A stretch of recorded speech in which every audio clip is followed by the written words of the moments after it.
सार्वजनिक शिवजयंती मंडळ भंडार आणि ठाणे यांच्या वतीने होतकरू मंडळाचे पट्टांगण जे.जे.एस. रोड भंडारळी ठाणे येथे प्रतिवर्षीप्रमाणे याही वर्षी शिवजयंती उत्सवानिमित्त शिवाजी महाराजांच्या प्रतिमेच्या भव्य मिरवणुकीचं आयोजन करण्यात आलं होतं।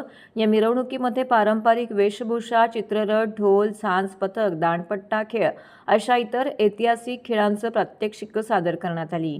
ठाणे महानगरपालिका शिवसेना गटनेते स्थानिक नगरसेवक विभाग प्रमुख पवन काशीनाथ कदम यांच्या पुढाकाराने या कार्यक्रमाचं भव्य आयोजन करण्यात आलं होतं।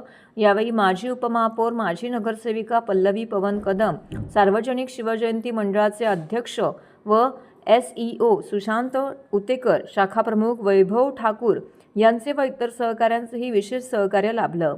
सदर कार्यक्रम प्रसंगी प्रमुख अतिथी म्हणून खासदार नरेश मस्के, ठाणे महानगरपालिकेच्या महापौर शर्मिला पिंपोळकर, शिवसेना ठाणे विधानसभा क्षेत्रप्रमुख हेमंत पवार, विभाग प्रमुख कमलेश चव्हाण, ठाणे स्पोर्टिंग क्लबचे अध्यक्ष विलास जोशी, इतर मान्यवर पदाधिकारी, शिवसैनिक, शिवभक्त, बंधू भगिनी मिरवणुकीस लहानांपासून ते अबालवृद्धांपर्यंत सारेच शिवभक्त मोठ्या संख्येने उपस्थित होते।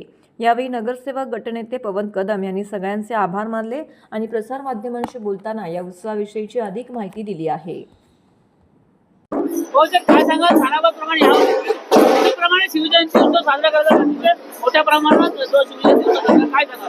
सालाबादप्रमाणे छत्रपती शिवाजी महाराजांची जयंती ही गुरुवर्य धर्मवीर आनंद दिघे साहेबांनी सुरू केलेली जी प्रथा आहे आणि त्यांनी जी आखून दिलेली जे कार्यप्रणाली आहे ती आजतागायत आम्ही या ठिकाणी सुरू केलेली आहे। सार्वजनिक शिवजयंती मंडळ भंडारळी यांच्या वतीने प्रतिवर्षाप्रमाणे हा कार्यक्रम साजरा करतो आणि या कार्यक्रमात तुम्ही बघत असाल की लहान मुलं, ज्येष्ठ नागरिक, महिला सर्वजण पारंपरिक वेशभूषा करून सहभागी झालेले आहेत आणि असा हा खेळीमेळीचं वातावरण आहे आणि शिवकालीन वेशभूषा करून सर्वजण सहभागी झालेत।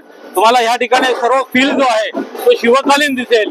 सर्व जे पारंपरिक वाद्य आहेत ते गेले अनेक वर्षानुवर्ष या कार्यक्रमानिमित्त येत असतात आणि त्यांचा सहभाग हा आपल्याकडे दरवर्षी होत असतो आणि मला खात्री आहे की ही जी परंपरा आहे आणि ही जी संस्कृती आहे ही जतन करण्याचं काम ह्या पुढील जे पिढी आपली ती अशीच चालू ठेवेल ह्याची मला खात्री आहे। धन्यवाद।